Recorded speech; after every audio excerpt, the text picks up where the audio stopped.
and we are going to go racing. It's round 8 of the Grand-Am Rolex Sports Car Series. It's the Sahlen 6 Hours of the Glen, a famed event at a legendary circuit, and what a day to get things going. It's been a heavy workload in the series. It's going to be a big workload today. Let's go racing in upstate New York. The 6 Hours of the Glen is underway. Look at Garcia. He thought he should have had the pole. He should have stayed up for one more lap. He got pipped by Scott Pruitt. He slots into second. Donahue goes around the outside. GT class start. It's Jordan Taylor looking good. Emil Asentato is coming under pressure in that Ferrari. Big time from Robin Liddell. Remember last year here, a huge crash with Joey Logano as he got it wrong in the old turn 5 downhill. This is a shake-up. Joao Barbosa's got through to second. Almost took the lead there. So, the Portuguese driver who was furious last week with Oswaldo Negri after contact in the closing laps on the front straight at Road America. He's turning it up here in the Action Express Corvette number 9. Now we are under a full course caution, and this is for the second week in a row. This car has caught fire. This is the Magnus Racing Porsche. It caught fire towards the closing stages of the Road America race, and now it's done it again. That was a blown engine at Road America where the oil in the tailpipe caught fire. This is not the same. As you can tell by the black smoke, this has caught the carbon fiber on fiber. Let's go, and it's the Action Express number 9 in the front, but look at Pruitt. Keen to duck out of that draft. He tries the inside line, can't do it. Look at the 10 SunTrust car. Yeah, he repeats a move, really cut and paste from a move he did earlier in the race. Oh, there's some bodywork flying there. That may have been the 77 car, or is that the 10? No, that is the 10. Look at the blue and yellow Mazda. Here comes the FXDD Ferrari on the inside. Is there going to be contact here? That's our championship leader, Jeff Siegel. You don't normally see himself put himself in that sort of situation. That was a risky move, Dorsey. It was. And he got some damage, I think, on the left front corner of the Ferrari. Watch him run up on the curb here once he realizes he's made a mistake, trying to make it not happen, and as a result. This is for second in GT. We've got a new leader. Jordan Taylor's climbed back up the front. Andrew Davis got around Sylvain Tremblay. So too did Boris Said. The 70 Speed Source machine goes back to 4th place. Wayne Nonamaker's lining up for a shot. The ESM Patron Ferrari is there. Guy Cosmo's coming. This GT class today, the pressure has been relentless. And David Donahue still in that 6th position ahead of Ollie Gavin. Look at this now. Coming into GT traffic. The Gainsco 01, the 99 Red Dragon for Bob Stallings' organisation. The Ganassi machine has the upper hand, and it threads the needle through GT traffic. This is where you have to be really careful there. There you see Scott Pruitt dive into the inside, but you've got to manage that traffic. You've got to really check up enough to get a good run and not allow that car behind you to gain the momentum and make the pass. Hey, Brian, pressure on the team. This is a thrilling battle across the top 3. And a strategy down here of putting Scott Pruitt back in. Memo Rojas is out after a single. Timmy Keene, that's what their strategy was. They changed the gear in this car. A lot of wind right in your face down the back straightaway today, so they've gone to a different gear. They're getting the top speed that they need, Jamie. This is for the lead of GT. Matt Bell coming under increasing pressure from Jonathan Bomarito, and he's made an error. Mid-corner there, just a little bobble, and Bomarito is on the spot to pounce. Yeah, and he's looking really strong. I mean, that Mazda is hooked up. You can see there, he just tighten his hands up there, Dorsey. Still get the power down, and that's really the mark. What you're doing with the steering wheel and what you're doing with the throttle at the same time, if you can get down on the gas pedal with your hands tight, that means that you've still got grip in those tires. Yeah, and for Matt Bell, the wiggle that started that whole thing shows that he doesn't have that same sort of grip. It's not Jeff Siegel, I take it back, it's the AF Waltrip car. They've been in the wars a little bit today with these DP cars, and there you see Westy gets clipped, cuts down that left tire. And remember, this is a similar scenario to what happened to Antonio Garcia when he was leading at Road America just last week, and it was a long lap back to the pit lane. We see the carcass of the tire finally dispatch itself from the race car. And then that 3-hour mark just passed. The 9 of Darren Law inherited the race lead. Wow. How about that for Action Express? Wow. Right to the seconds. Snuck under the radar there. Brilliant job by that team in terms of getting good fuel mileage with a fast race car. That is huge.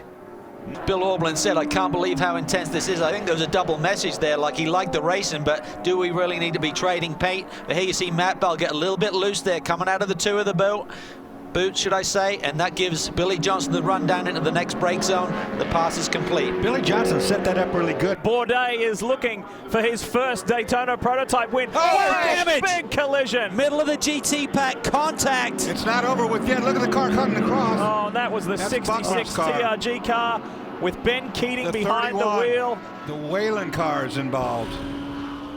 We're going to be back to yellow for sure. Yeah, for sure. That was nasty. That was a big hit. Let's go racing, keep it clean. Here we go. Some of the best. Oh, look at that. Barbosa moving over, trying to block Westy down into turn one, and he makes it. Keep an eye on that pale blue turn and white car. I think Who that's is in that? Oh, he's going back right in the middle of the GT guys. Oh, that's Paul Tracy got turned there. Does a Quick bad spin, turn. nice job. Hey, there's That's Martin Raginger looking pretty animated because there's a fire on a Porsche. This is the second one we have seen today. yeah, it's steaming under the hood. Yeah, that's not the engine department, obviously, on No, a that's Porsche, so unfortunately- something's going to miss. That's the fuel department under Yeah. there. That's even worse. And look, he's going to take the fire extinguisher and deal with this himself. Remember, we saw the 44 go up in smoke because I think in the you gotta 44 watch this. If situation, I'm not sure that John Potter used the onboard fire extinguisher quickly enough. Restrain and pull that up. Look at the inside. Barbosa defends. Pruitt's going to go the outside, side by side. Pruitt and Barbosa. Look at the master. He runs out high and wide. Not a good spot to be in right now, though, because he's going to head up the S's. Remember, Barbosa is mad. He's been roughed up a couple of weeks in a row. He said, I'm not going to take it anymore. I'm just going to get the hammer down, and everyone else has to get out of my way. And there's a racetrack full of junk on the outside. Lee Keen wringing the neck on this Porsche. He realized it's go time. Hammer down. Shouldn't need any more fuel. Away we go. Don't think that paper's enough to do much of anything, you know, as long as it just hangs down there low like that. Blocked off a little bit. I don't think it's enough, though. Billy's got a good run. He's going to try to go one way. Knows he can't. Goes to the outside. Now watch this. He's later on the brakes there. He's trying to roll the speed through the corner, and Robin just leans on him all the way up to the curb. Billy had to take off. Bourdais maintains third, but he's starting to drop back. Look at Barbosa. Thought about going the other side of Jeff Siegel. Look There out, he goes inside. inside. Brilliant move. What a move. That was fantastic. He saw a crack in the door, and he just filled it. A power play for sure. I mean, there was just enough room, and he saw that room and took it. He telegraphed that move back up the track when he thought about going on the inside of Jeff Siegel, and then the gap opened up in the middle and he grabbed that very opportunistic move. Now let's see if Gurney's got something to come back with. Can you believe this? In this 6-hour race, it's going to come down to the final 3.5 minutes to decide and determine a winner. And a lot of GT traffic in front of these guys. They're going to get to it, and they're going to get to it at the worst place, right up there going into the inner loop. Where do you do it? Alex has got to go. Oh, that's bad timing. The 73 went to move outside of the Mazda and cost Alex Gurney big. What a comeback from lost ground by Alex Gurney. He's There's coming. traffic ahead. Man. This is not over yet. This is road racing at its best. They're going to get the traffic at the worst place on this racetrack, right before start-finish line, determining who's going to win this race. Who are you cheering for? Who do you think's going to do it?